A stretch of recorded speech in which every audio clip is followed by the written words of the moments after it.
Welcome back, everybody, to Treasures Galore. I know it has been a very long time since I made a video, and you guys probably thought that I disappeared off the face of the earth, or maybe you didn't even realize I was gone. Either way, I'm back. I took a break from the chase. I think it's really important sometimes to step back, clear your head, clear your thoughts, and just take a break for a minute and not think about the chase every single second when you're not busy, which I have a tendency to do.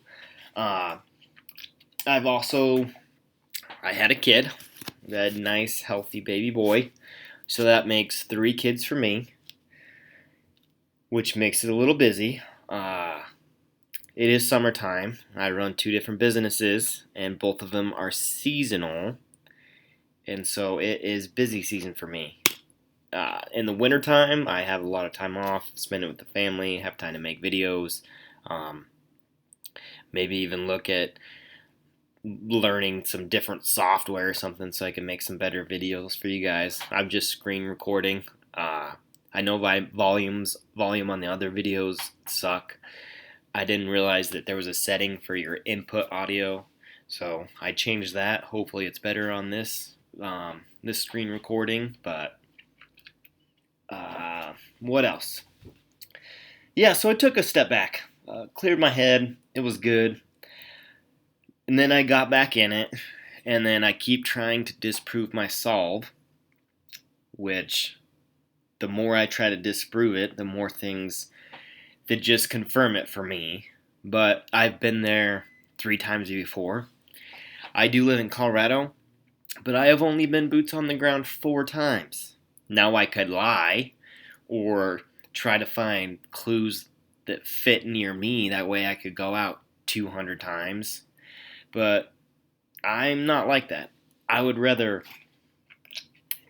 find the clues and be 100% confident and then go. For one, it's expensive, and two, that's just a waste of time. I live in the mountains. I work in the mountains. I spend almost every single day in the mountains. I travel bad roads. I ride ATVs um, through right-of-ways to the oil field and all that stuff. So I'm in the mountains every day. So I don't, it's the chase is good. It gets people out in the mountains, but if it takes a couple $1,000,000 hidden somewhere for you to get out in the Rocky Mountains, then I think you probably need another turn at life. Because if it takes money for you to get out there, then I don't know what's wrong with you. Because it's beautiful out there. There's a lot of experiences to be had in the mountains. But anyways, so I work in the mountains, and I don't want to force fit clues near me so I can just sound cool. Oh, I've been boots on the ground 1,000 times. No, I've been boots on the ground 4 times. Been in the chase since 2014. 4 times. That's that's a little less than one per year. Or yeah. So anyways, so my solve. I can't disprove it. You know what I mean? I have every clue nailed down strictly from the book. It's the only solve that I've ever seen, and myself included, strictly from the book. So I've been there before. I've been confident. Drove out there. You go to your solve. You don't find the chest, and I don't know if it's just me, but I get really depressed when I don't find it because I'm so sure, right? I'm so sure that I found the chest. And then I go out there and I don't find anything. I'm planning on what I'm going to do with it and all that fun stuff. And you go out and you just get your heart broke. And then you have that long walk of shame back to the car and your drive home or your plane ride home. So I've been there before and I sympathize. I get so many emails from people saying, "Oh, I figured it out," or "This person's figured it out." And everyone always has an excuse why they don't have the chest.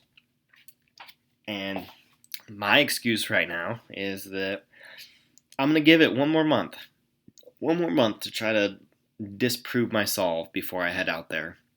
I have a exact place where I'm going to go, and within, I'd say, about 200 feet, I would say.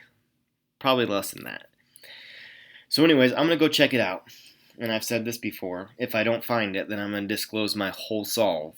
And I think it is absolutely amazing because I found the clues in the book, and then where Warm Waters Halt was one of the last ones I found, and it tied all together with each clue that I found. It was absolutely crazy. So anyways, I'll disclose that. It'll probably be August. I'm going to go in July sometime, try to figure it out, and we'll see what happens. But I think it's something really interesting. It's going to probably take about, I'd say about 20 videos to go through all the stuff that I found through the books and how it ties all together and all that fun stuff.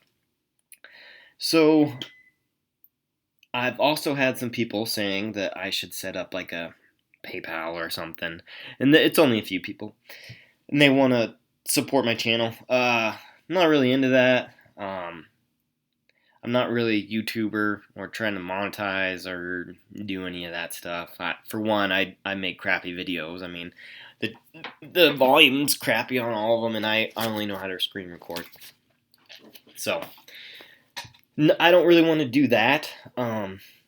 If you do support my channel, just share the video, I guess. I don't even really care if you do that, but if you like it, give it a thumbs up or whatever. But if you do want to support my channel, the one thing that I do need, which I can't afford, but I already have the book, but I want a new Thrill of the Chase book. I wrote so many notes and stuff and underline words, and the book's hard to even read. I tried to give it to my wife to read, and she's like, I can't even read it because of all your scribbles and junk like that. So if you want to, donate something, send me a book. Email me. I will write my email in the description box below. And another thing about monetizing YouTube channels, who cares if people do that? You know what I mean? If people want to make money off of it, then sure. If people want to buy something like coins or maps or coffee mugs or anything like that, then that's their prerogative. If they want to buy it, then they'll buy it. I mean, the market's there. Apparently people love that stuff. So why not? Why not make some money off the chase? You know what I mean? Why not have a little fun and make a coffee mug or make some coins or sell maps? Who cares? Who cares about people getting super chats or, PayPal stuff? That's awesome. If you want to support the YouTubers, I think that's great. It's hard having a YouTube channel because everyone picks apart every single word you say and, criticizes you because their thoughts aren't the same. I've had a lot of that because I kind of go through, what I thought some of the clues were, and, a not so very popular subject about Finn hiding the treasure somewhere where, it might be a little mischievous, but, that's their prerogative. So I will never criticize someone on their opinions, only if it doesn't go against what Forrest Fenn has said. If they say, the treasure is hidden south of Santa Fe, and then I will probably critique them just a little bit. So yeah, I'll probably make a few more videos today, and then put them out, just to give you guys something to chew on a little bit. I do want to bring up, and I haven't even talked about this, it's been so long ago, the 6 questions that came out, it was a while ago. It was the last 6 questions. So I just kind of want to go over these a little bit in this video. It's going to kind of be short. And then I'll make another one, something with the book. But since I am a book purist. Okay, so the 6 questions. It's been over 8 years since you hid the treasure chest to silently wait for its finder. Have you ever been tempted to zoom into Google Earth to see if the chest is visible still there? What do you think you would see? Well, he stated a lot of times you can't see it in Google Earth, and I know a lot of people think that you can, but you can't. He's made that pretty clear. He has went in there, and alright, so I'll just read it. I have zoomed into the hiding spot place several times, but I wasn't looking for the treasure. It cannot be seen on Google Earth. The only changes to that site today are those that nature has made. So the site has pretty much stayed the same for 10 years.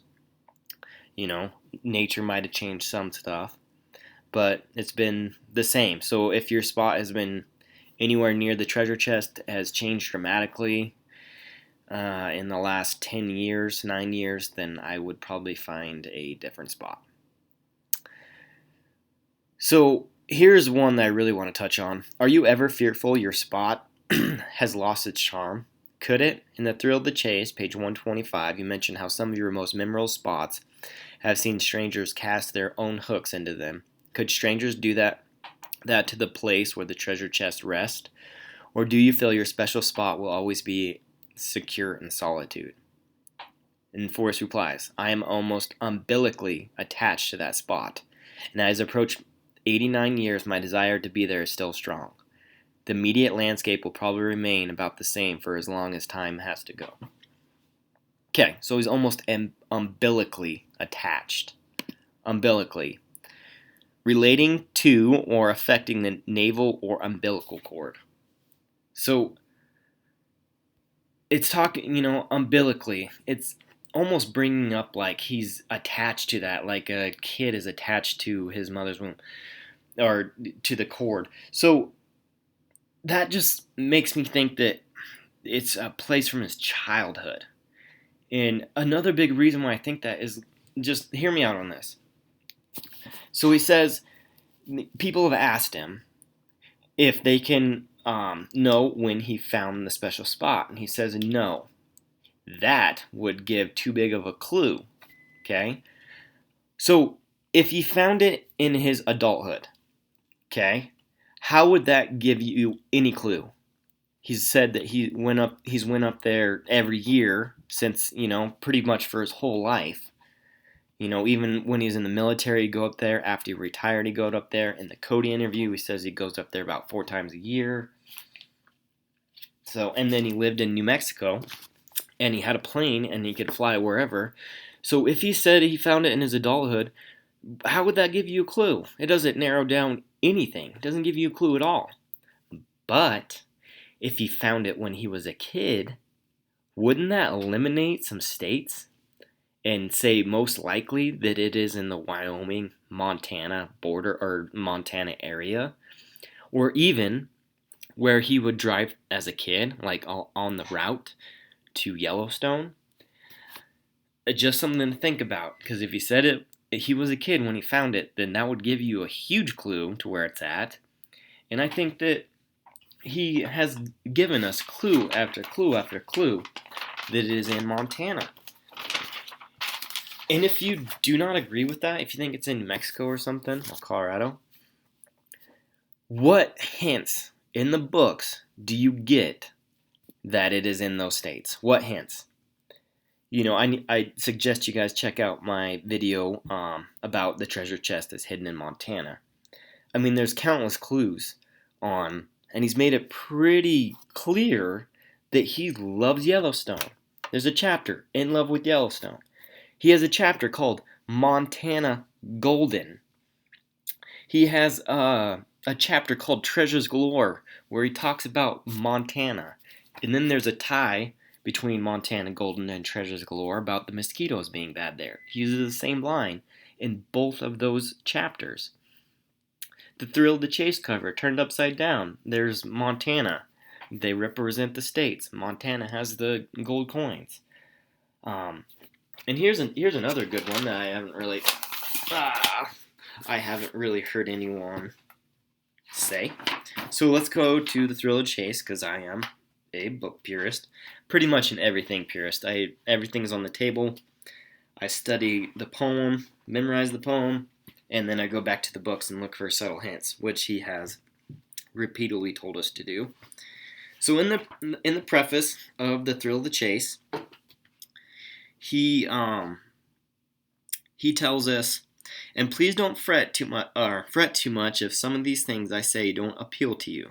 Instead, keep in mind that the temperament of the country was different in the 1930s, when I was a tyke and wimpy hamburgers were a nickel. If it will bother you to read that I shot meadowlarks so my family could have food on the table, then please don't read further. Okay, so he's mentioning 1930s and shooting meadowlarks. Well, meadowlarks the western meadowlark is the state bird for Montana. And if you read about the history of the state bird, they asked school children in the 1930s about what bird, and the school children came up with the western meadowlarks. Excuse me. So I just thought that was interesting. I mean, there's countless other ones. I mean, he talks about Yellowstone and Wyoming and that area so much. And if you were to simplify it, I don't know how that would bring you to New Mexico or Colorado, for that matter. I know a Gypsy's Kiss, they always talk about. He says he hit a treasure chest in the mountains north of Santa Fe. And if I said that, then you wouldn't go searching in the Rocky Mountains. Well, yeah, I would, because the book talks about Yellowstone quite a bit. And I know that they said that, he talks about New Mexico more. Well, it's quality over quantity, right? So if you look at how he talks about it, he always talks about the mountains and the hills and stuff like that, and looking for Lewis and Clark and going through the river bottoms. It's how he talks about this place, and Too Far to Walk, in the preface, he talks about that he's connected, he's cemented to that special spot, or to that special place, and it was in the Madison River. I mean, he loves this place. He talks about it all the time. So if we're going to simplify, then why don't we start there? So in the mountains north of Santa Fe, that does include the Rocky Mountains. And he wrote a book, In the Thrill of the Chase, and that was his vessel to produce the poem. And he talks about Yellowstone quite a bit. Those are mountains, and they are north of Santa Fe. Also, they talk about it would be really hard for a dying man to go up to Montana. Well, he had the spot picked out, and he said he was gonna make it work no matter what. And he said that I had it all planned out besides one detail, and I'm sure that detail is how he's gonna do it by himself. If it was close to home, I'm sure he could figure out a way to do it. But if it's pretty far away, then it's probably going to be a little hard. You know what I mean? So anyways, there's other things that I just don't agree with. Also about his wife, a common misquote is that he went and hid the treasure chest in one afternoon, which is true, but he also returned home. Now, he's never said that he returned home that day. That is a lie. He has never said that once.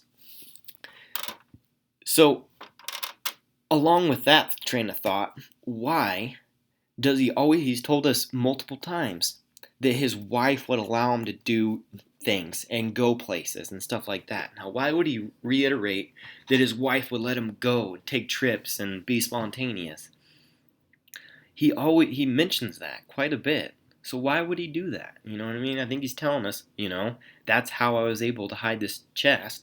And that's why my wife didn't know. Because I'll just go take trips, He talks about flying in his plane and, go renting a car and stuff like that. He'd love to do that. Which brings up this last quote. And I won't go through all of these. But I will bring up, and sorry guys, I'm jumping around so much. I'm kind of excited to make a video, so hopefully my thoughts kind of float together, alright? I'll put out a few more videos. But anyways, so question 5. You have such a love for and fond memories of flying. All of the flying you have done over the military, which was your favorite flight, or done after the military, sorry. Which was your favorite flight over the Rockies as a pilot, and why? And which was your least favorite? A standout question, Jenny. My favorite flights were those when I headed alone and at 200 feet into the teeth of the Rockies, not knowing or caring where I would land. My least favorites are when the 2 occasions when I lost my engine and was fortunate to find runways to land on. Okay. He has told this story quite a bit. And there's some standout words in this. He says, I headed alone. And Too Far to Walk, he says that he would open the hangar doors by himself because he didn't want anyone to help him. He was alone. He makes it pretty clear in each one of these that he's alone. And in Too Far to Walk, he says he would head, and I brought this up in other videos, for at least 600 miles. So that means he skips all of New Mexico and pretty much all of Colorado in those flights. So why would he tell us that he's skipping New Mexico and Colorado, and he would fly and his favorite places were to go at least 600 miles away? I mean, that's pretty interesting, right? Another interesting number is 200 feet. You know, he's said people have been within 200 feet of it. Another interesting. And then my least favorites were the 2 occasions when I lost my engine. So, and he made 2 trips. So I just thought those were really interesting. So, I mean, I just don't know how you would think it's in New Mexico or Colorado. And if you do, shoot me an email and say, hey, there's a hint in the book. It's right here. Bam. Or he hints right here. Bam. Because everyone who tells me it's in New Mexico or Colorado always, says, oh, you're wrong. And then I'm like, why? And they don't write back. So, you know what I mean? If you don't agree, try to change my mind. If you care, or don't, it doesn't matter. I think my confirmation bias is already strong, but like I said, I use everything that Finn says, and mostly the book and the poem. So that brings up my last topic for this video, and I'll make another one. But another reason why I took a break is because I thought of this question, I really want to know you guys' thoughts. Leave a comment below and tell me, or write me an email. What happens when Forrest Fenn dies? And don't take that the wrong way. I wish him the best. I hope he lives another 20 years, right? But we all have to die sometime. And what brought this up is the last question on here. And he says that these are his last 6 questions. It's kind of depressing. Those were his last 6 questions. Now he has put out scrapbooks and stuff like that. But him stepping back from the chase and then ultimately dying. What happens when he dies? How many people are going to come out and say they find the chest? You know what I mean? I really hope that he set up some way where we can know after he has passed away too, or passed the reins to somebody. Because I feel like it's going to get really ugly once he does. I feel like the chase is going to turn really ugly. People are going to say that they found it. I mean, there's going to be a whole bunch of just noise out there. And another is there won't be any new clues. There won't be any new writing. It's one big thing. I've thought about quitting the chase multiple times. But then Forrest Fenn released another book. Or he came out with a few scrapbooks where I'm like, oh, that's interesting, and it brings me right back into it. After he passes away, that's it. We'll have all the information we ever will, and I'm sure that would be plenty. But for us who are still searching, who haven't found it, it's always nice to think that he might say something that, will spark an idea and we'll go find the treasure chest. So, I mean, what happens? What happens when he passes away? And another question is, how long will you keep searching if you don't find it or no one else finds it? What's the breaking point of each searcher? Will you continuously search for the rest of your life? Or when's that point where you're like, all right, I'm never going to find it, so I'm just going to give up? And that kind of sounds bad, but I mean, there's always a breaking point for everybody. You know what I mean? I've hit that spot, at least 3 times. And then something reinvigorates me and I get back in it, So I'm just curious in what you guys think about that topic, especially when he does pass away, which hopefully is not for a long time. So anyways, that's it for this video, guys. Sorry, my thoughts are so jumbled. But anyways, I'll be making some videos here and there. So I just appreciate for all my subscribers and all the people who have sent me emails and all that fun stuff. So Okay, well, I will see you guys later.